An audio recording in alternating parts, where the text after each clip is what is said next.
नमस्कार,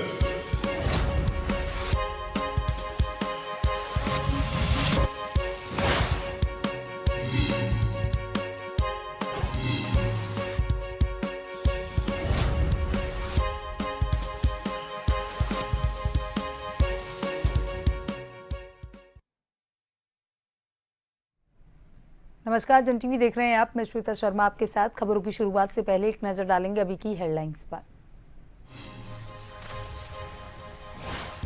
उत्तराखंड में धामी मंत्रिमंडल की बैठक आज। महत्वपूर्ण प्रस्तावों पर लग सकती है मोहर। शाम 6 बजे होगी आहूत।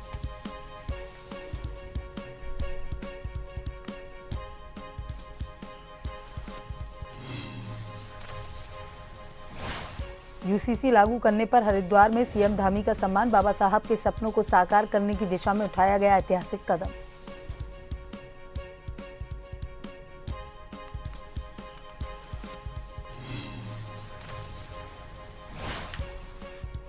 हल्द्वानी और काला ढूंगी क्षेत्र में अवैध मदरसों पर कार्रवाई। महज 2 दिन में 21 मदरसे किए गए सील। 18 हल्द्वानी में और 3 काला ढूंगी में बिना किसी वैध अनुमति के हो रहे थे संचालित। गंगोत्री और यमुनोत्री धाम के प्रवेश द्वार खुलने के साथ ही 30 अप्रैल से शुरू होगी 4 धाम यात्रा। अब तक 16 लाख से ज्यादा श्रद्धालुओं ने करवाया पंजीकरण।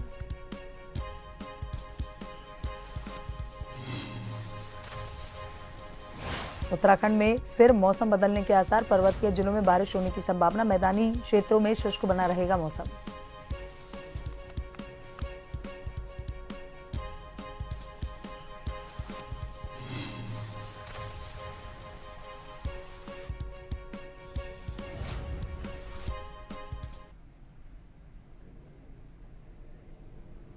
और अब खबरें विस्तार से। मुख्यमंत्री पुष्कर सिंह धामी की अध्यक्षता में आज मंत्रिमंडल की बैठक होगी। करीब 2 महीने बाद और वर्तमान वित्तीय वर्ष में पहली बार होने जा रही कैबिनेट की बैठक कई मायनों में काफी महत्वपूर्ण मानी जा रही है। मंत्रिमंडल की बैठक के दौरान देहरादून के रायपुर क्षेत्र में फ्रिज की नई भूमि को फ्रिज मुक्त किए जाने संबंधित प्रस्ताव, एकल महिलाओं के लिए मुख्यमंत्री एकल महिला स्वरोजगार योजना का प्रस्ताव, प्रदेश के 8 शहरों में 23 खेल अकादमी बनाने को लेकर लीगेसी प्लान ड्राफ्ट समेत तमाम महत्वपूर्ण प्रस्तावों पर मोहर लग सकती है। सचिवालय में आज शाम 6 बजे से शुरू होने वाली मंत्रिमंडल की बैठक में योग नीति, महिला नीति प्रस्ताव पर मोहर लग सकती है। दरअसल योग नीति और महिला नीति को तैयार करने की कवायद लंबे समय से चल रही है। ऐसे में संभावना जताई जा रही है कि आज होने जा रही मंत्रिमंडल की बैठक के दौरान इन दोनों महत्वपूर्ण नीतियों पर मोहर लग सकती है। इसके अलावा चीनी मिलों के 123 सीजनल मृतक कर्मचारियों के आश्रितों को नौकरी मिलने का रास्ता भी साफ हो सकता है। यानी कि सीजनल मृतक कर्मचारियों के आश्रितों को नौकरी देने संबंधित प्रस्ताव पर मोहर लग सकती है।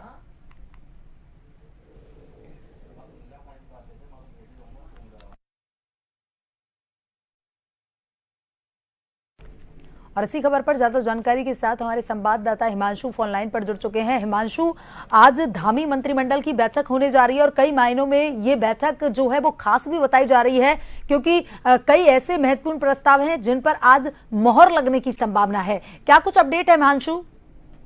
निश्चित रूप से श्वेता, आपको बताना चाहता हूँ कि आज जो है उत्तराखंड में धामी सरकार की जो है कैबिनेट बैठक होने वाली है और तकरीबन शाम के 6 बजे शुरू होगी और इसकी जो अध्यक्षता करेंगे वो खुद मुख्यमंत्री पुष्कर सिंह धामी करेंगे। वहीं जो ये महत्वपूर्ण बैठक होने जा रही है, इसमें माना जा रहा है कि महिला नीति पर प्रस्ताव जो है लाया जा सकता है। इसके अलावा कृषि विभाग से संबंधित जो प्रस्ताव हैं इस पर भी कैबिनेट में विचार हो सकता है और कई विभागों से संबंधित जो अन्य प्रस्ताव भी कैबिनेट में रखे जा सकते हैं। वहीं जो अभी तक जानकारी हमको मिली है उसके मुताबिक अगर बात कर ली जाए तो कैबिनेट जो बैठक होने जा रही है उसमें कृषि से जुड़े कई ऐसे महत्वपूर्ण मुद्दे हैं जिन प्रस्तावों को बैठक में लाया जा सकता है। इसके अलावा क्योंकि धामी सरकार की कैबिनेट बैठक इस वित्तीय वर्ष की ये पहली बैठक है, तो ऐसे में कई अहम प्रस्तावों पर भी मुहर लगने की चर्चाएं जरूर सामने आ रही हैं। इसके अलावा जो लीगेसी प्लान है उत्तराखंड में, क्योंकि 38वें राष्ट्रीय खेलों का आयोजन किया गया था और उसके बाद जो इंफ्रास्ट्रक्चर है वो पूरी तरीके से नया बनाया गया था, तो उसको किस तरीके से लीगेसी प्लान के तहत यूज किया जाए उसको लेकर भी चर्चा हो सकती है। और इसके अलावा जो चीनी मिलों के 123 जो सीजनल मृतक कर्मचारी हैं उनके आश्रितों को नौकरी मिलने का भी रास्ता साफ हो सकता है,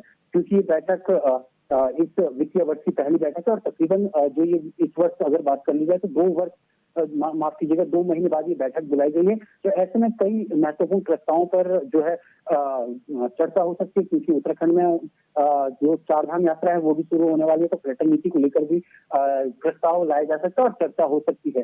हालांकि मुहर लगेगी या नहीं ये कैबिनेट के ऊपर डिपेंड करता है। इसके अलावा अगर बात कर ली जाए कि उत्तराखंड में जिस तरीके से रोडवेज की घटनाएं रोड पर लगातार दुर्घटनाएं हो रही हैं, इसको लेकर जो परिवहन विभाग है वो भी लगातार सॉफ्ट पॉलिसी बनाने का काम कर रहा है। तो इस पर भी हो सकता है कि आज कैबिनेट मंत्रिमंडल में जो है प्रस्ताव रखा जा सकता है, चर्चा इस पर भी हो सकती है। और इसके अलावा महिला नीति और योग नीति की कवायद जो लंबे समय से चली आ रही थी, काफी लंबे समय से कहा जा रहा है कि उत्तराखंड में जल्द ही योग नीति और महिला नीति भी लागू हो सकती है, तो कहीं ना कहीं इस पर भी एक बार फिर से चर्चा हो सकती है, इस पर भी मुहर लग सकती है। जी श्वेता। जी हिमांशु, तमाम जानकारी के लिए धन्यवाद।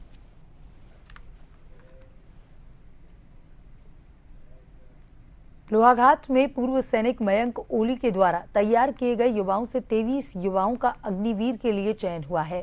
सोमवार को लोहाघाट विधायक कुशाल सिंह अधिकारी छमनिया स्पोर्ट्स स्टेडियम लोहाघाट पहुंचे, जहां पूर्व सैनिक कोच मयंक ओली की अध्यक्षता में हुए सम्मान समारोह में विधायक अधिकारी ने अग्निवीर में चयनित सभी युवाओं को सम्मानित करते हुए भविष्य की शुभकामनाएं दी। कहा, यह युवा हमारे क्षेत्र में देश का गौरव हैं। उन्होंने सभी युवाओं को तन मन से देश सेवा करने को कहा।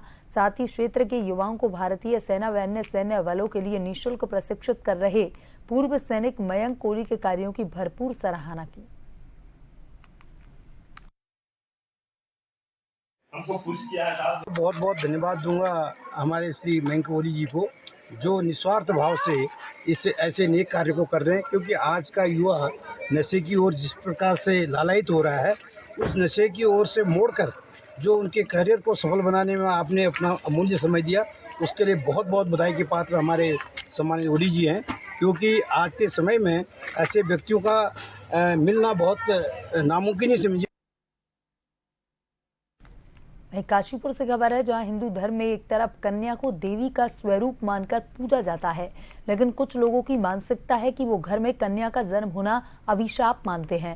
काशीपुर में कुछ ऐसा ही मामला सामने आया है। एक मां को बेटी को जन्म देना इतना महंगा पड़ा कि ससुराल में मुश्किल से उसकी जान बची और उपचार के लिए कई दिन उसे एक निजी अस्पताल में भर्ती रहना पड़ा। वहीं घटना के बाद पुलिस ने मुकदमा तो दर्ज किया, मगर अभी भी न्याय के लिए एक मां को दर दर भटकना पड़ रहा है। पीड़िता का आरोप है कि पुलिस कार्रवाई नहीं, महज कम धाराएं लगाकर खानापूर्ति कर रही है और मेरी और मेरे मायके वालों को जान का खतरा है।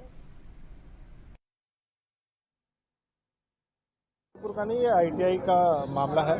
इसमें आईटीआई थाने में 30 तारीख को एक एफआईआर पंजीकृत है। जो प्रथम दृष्टया जो तहरीर के आधार पर मुकदमा पंजीकृत किया गया था, इसमें वेचक द्वारा अग्रिम कार्रवाई की गई, डॉक्टर वगैरह के बयान लिए गए, उनके द्वारा जो मेडिकल किया गया था उसका अवलोकन किया गया। उसके आधार पर जो धाराएं थी उनकी वृद्धि की गई और वर्तमान में इसका विवेचना प्रचलित है और जो अभियुक्त है वो रिमांड पर है। मेरी शादी योगेश कुमार से हुई थी 4 नवंबर 2022 को। उसके 2-3 महीने बाद से उसने उसकी फैमिली ने मेरे से डिमांड करनी शुरू कर दी कि सोने के जेवर नहीं लाई और कैश नहीं लाई 5 लाख रुपए। उसके बाद 9 महीने बाद मैंने बेटी को जन्म दिया, तो उसके बाद टॉर्चर उनका बढ़ गया। फिर 29 तारीख को उसने मुझे कॉल करके बुलाया कि मैं तेरे सारे डॉक्यूमेंट्स वगैरह सब जला दूंगा, तो तू अपने कागज़ ले जा। मैं अचानक वहाँ चली गई, मुझे पता नहीं था कि उसके दिमाग में क्या है। उसने जान से मारने की प्लानिंग कर रखी थी। उसने अंदर से दरवाज़ा लॉक करके पेचकस और हथौड़े से मेरे पे बिल्कुल जानलेवा वार किए हैं। वहाँ जो पड़ोसी थे उन लोगों ने आकर दरवाज़ा खोल दिया। दरवाज़ा उसने लॉक कर रखा था। जब पड़ोसियों ने धक्का मारा, दरवाज़ा अचानक खुल गया। फिर भी लोग इतने डरे हुए थे कि लास्ट में जब मेरा बिल्कुल दम निकलने वाला था, तब जाके लोगों ने मुझे बचाया। दहेज चाहिए था, उनको जेवर चाहिए थे, गहने चाहिए थे, सोने के, लड़का चाहिए था। अब गहने देखिए पकड़ पकड़ के निकाला गया, अपने आप ही भेज देता था। बाद में लोगों से बोलता था कि मायके में ही रहती है, मेरे को तो यहाँ खाना नहीं देती, मायके में ही रहती है। जा जाके अपने आप ही हाथ पकड़ पकड़ के निकाल देता था। अपने घर पे थी मेरी बेटी, बुलाई गई फ़ोन करके कि घर पे आके वो ले जा अपने सामान, मैं अपना बेच दूंगा, इसमें आग भी लगा दूंगा और कागज जला दूंगा तेरे, अपने ले जा के। मेरी बेटी अपने चली गई भाई को लेकर साथ में, छोटे वाले को। ये उसमें कौन सा था, हथौड़े से और पेचकस से वार किए। क्या कारण चाहते हैं? मैं तो उससे कड़ी से कड़ी सजा दिलाना चाहती। वहीं चंपावत जिले के चनकपुर नगर के वार्ड संख्या 5 नई बस्ती में संदिग्ध हालत में विवाहिता की मौत के मामले में पुलिस ने पति समेत अन्य ससुरालियों के खिलाफ केस दर्ज कर लिया है। अस्पताल परिसर में तहसील मजिस्ट्रेट जगदीश गिरी की मौजूदगी में महिला एसआई हिमानी गहतोड़ी ने पंचनामा भरा और 2 चिकित्सकों के पैनल से शव का पोस्टमार्टम करवाया गया। पुलिस को सौंपी तहरीर में जितेंद्र लाल ने कहा कि उनकी बहन हेमलता की शादी 12 मई 2022 को निर्मल सक्सेना के साथ हुई।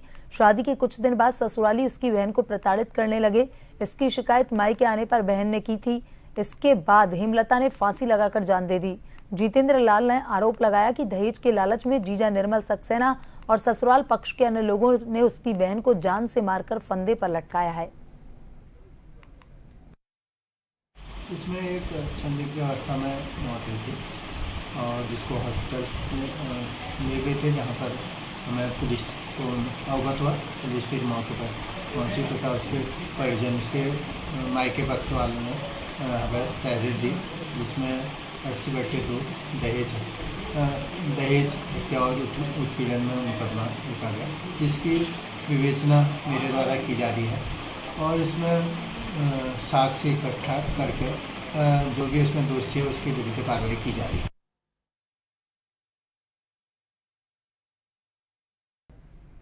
बाबा साहब डॉक्टर भीमराव अंबेडकर के 134वीं जयंती के उपलक्ष्य में अंबेडकर पार्क सेवा समिति संजय नगर तृतीय बिंदु खत्ता में आयोजित किया गया, जिसमें बाबा साहब डॉक्टर भीमराव अंबेडकर जन्मदिवस समारोह कार्यक्रम में मुख्य अतिथि के रूप में उत्तराखंड पशुपालन एवं डेयरी विकास विभाग के अनुसचिव करम राम समेत दर्जनों जनप्रतिनिधि विशिष्ट अतिथि के रूप में मौजूद रहे।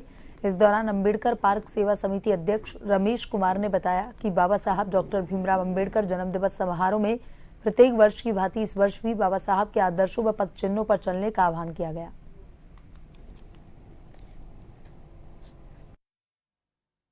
तो मैं अंबेडकर पार्क सेवा समिति बिंदु खत्ता के इन कार्यकारिणी का बहुत बहुत धन्यवाद करना चाहता हूं। उन्होंने बहुत एक विश्वास से, बहुत सम्मान से मुझे जो है देहरादून से यहाँ मुख्य अतिथि के तौर पर आमंत्रित किया। यहाँ की जनता का आभार व्यक्त करना चाहता हूँ, धन्यवाद करना चाहता हूँ। और जब अब देख रहे हैं कि पहले तो किसी समय में होता था कि बाबा साहब की जयंती बहुत मेन जगह पर ही, कई शहरों में ही, कई एक आध जगह ही ऐसा मनाया जाता था। आज जब देख रहे हैं कि बाबा साहब के संविधान की जो ताकत है, आज समाज जब शिक्षित हो रहा है तब वो समझ रहा है। अभी तक क्या था, शिक्षा उतनी नहीं थी, समाज में शिक्षा नहीं थी और शिक्षण का अभाव था।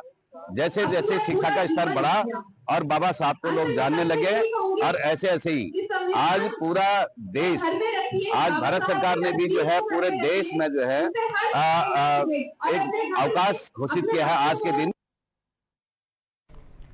वहीं विकासनगर में डॉक्टर भीमराव अंबेडकर की जन्म जयंती को बड़े ही धूमधाम और हर्षोल्लास से मनाया गया। अंबेडकर प्रतिमा का अनावरण जिला पंचायत अध्यक्ष मधु चौहान और भूमि दादा वीरेंद्र जोशी एवं गीता राम गौड़ उपाध्यक्ष जनजातीय सलाहकार समिति व रिटायर्ड IAS चंद्र सिंह आदि के कर कमलों द्वारा किया गया। इस कार्यक्रम में क्षेत्र के कई गणमान्य लोग, सामाजिक कार्यकर्ता, विचारक, युवा नेता बॉबी, लोक परंपरा एवं संस्कृति के पुरोधा डॉक्टर नंदलाल भारती व कई लोक गायक एवं कलाकारों सहित सैकड़ों स्थानीय लोग उपस्थित रहे। आज हम एक इतिहास का हिस्सा बने। आज देश में अगर हर वर्ग को हर क्षेत्र में समान प्रतिनिधित्व मिल रहा है तो उसके लिए हम लोग कहीं ना कहीं बाबा साहब को इसका श्रेय देते हैं। और मुझे खुशी है कि मैं इस शुभ अवसर पर यहाँ पर आई हूँ और जितने भी हमारे यहाँ पे दलित वर्ग के हमारे भाई बहन लोग आए हुए हैं, सबके चेहरे पर आज मैंने खुशी देखी है। और मैंने अपने व्यवहार में, अपने कामों में प्रयास कर रहा है कि मैं समाज के हर वर्ग को साथ लेकर चल सकूं। उत्तराखंड में एक बार फिर से मौसम में बदलाव होने के आसार हैं। मौसम विभाग ने मंगलवार से प्रदेश के पर्वतीय क्षेत्रों में बादल छाए रहने का पूर्वानुमान जताया है। मौसम विभाग का कहना है कि उत्तरकाशी, चमोली, पिथौरागढ़, नैनीताल और चंपावत जिले में हल्की से मध्यम बारिश हो सकती है। हालांकि अन्य जिलों में मौसम साफ रहने का पूर्वानुमान है। मौसम विभाग के पूर्वानुमान के बाद देहरादून समेत आसपास के क्षेत्र में बादल छाए हैं। सोमवार को तेज धूप के बाद आज फिर लोगों को गर्मी से राहत मिली। हालांकि मौसम विभाग ने अन्य मैदानी इलाकों में मौसम शुष्क रहने का पूर्वानुमान जताया है। मौसम वैज्ञानिकों का कहना है कि पर्वतीय इलाकों में मौसम बदला भी तो मैदानी इलाकों में इसका खास असर देखने को नहीं मिलेगा।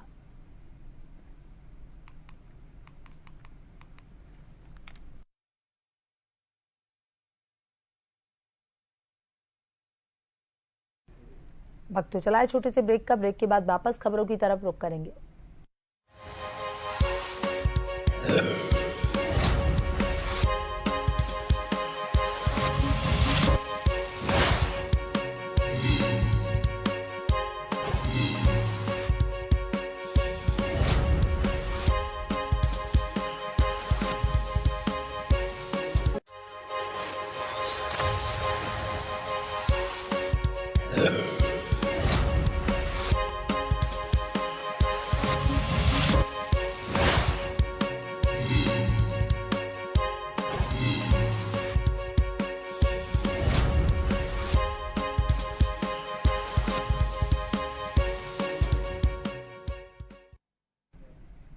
ब्रेक के बाद एक बार फिर से आपका स्वागत है। ये बढ़ते हैं खबरों की तरफ। उत्तराखंड के हरिद्वार में माता कृष्णा उद्यान के उद्घाटन समारोह में सीएम धामी पहुंचे। उन्होंने भूपतवाला स्थित सर्वानंद घाट पर पूजा अर्चना की। इस दौरान लोकसभा अध्यक्ष ओम बिरला भी साथ रहे।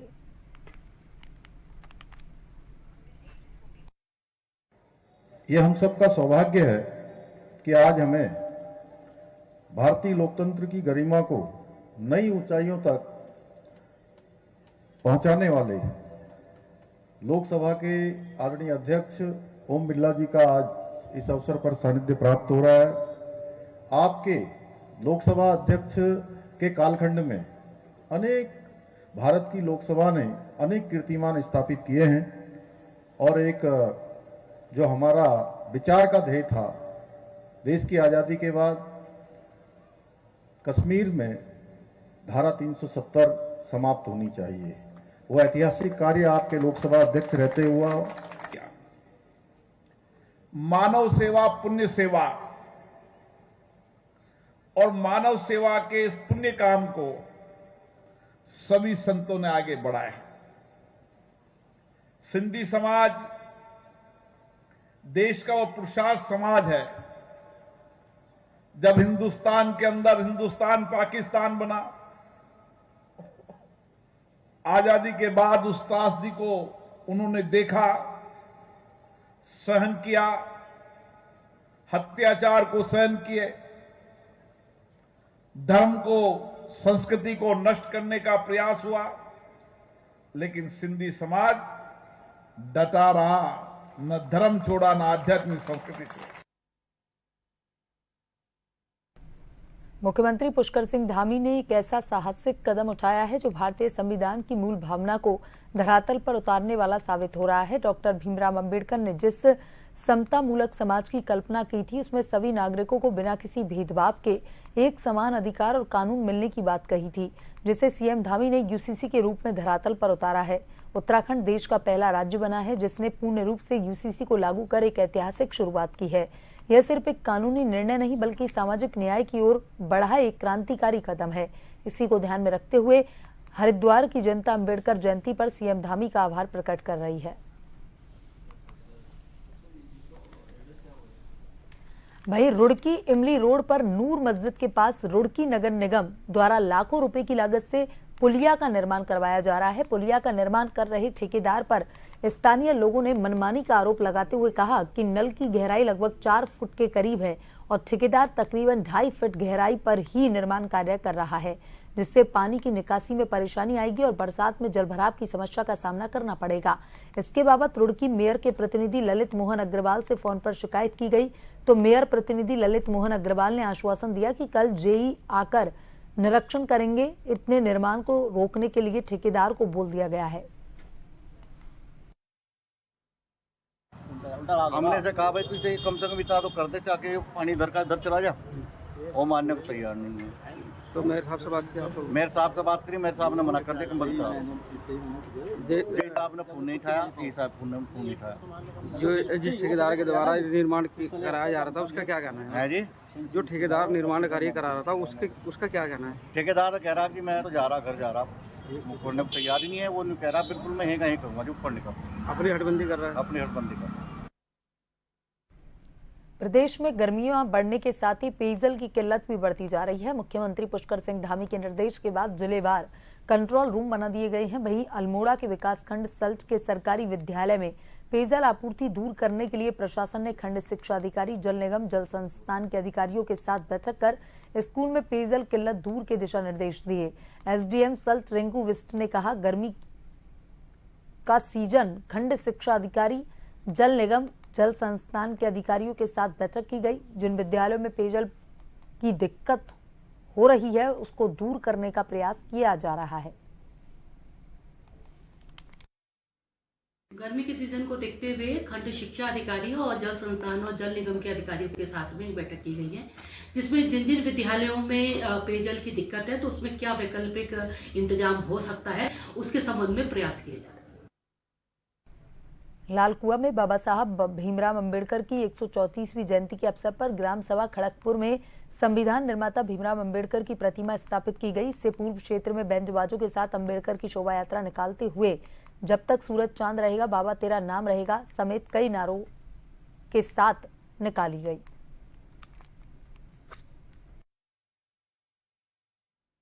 मूर्ति की स्थापना करी है।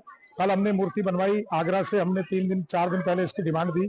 आगरा से मूर्ति बन के आई है और आज सारे गांव ने मिल करके यहाँ पर मूर्ति को स्थापित किया है और यहाँ पर भीम के जयकारे लगे हैं। अम्बेडकर साहब की आज 134वीं जयंती के शुभ अवसर पर आपका सबका धन्यवाद और अपनी ग्राम पंचायत सहित पूरे राज्य को, पूरे देश को आज के इस शुभ अवसर की मैं बधाई देना चाहता हूँ।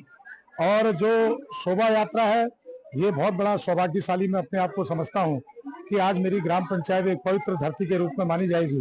जिन्होंने भारत के संविधान को लिखा, जिन्होंने प्रथम पंक्ति में बैठे हुए व्यक्ति से लेकर अंतिम छोर के व्यक्ति तक सबको एक समान अधिकार दिया। बुलेटिन में अभी तक के लिए इतना ही। बने रहिए जन टीवी के साथ। नमस्कार।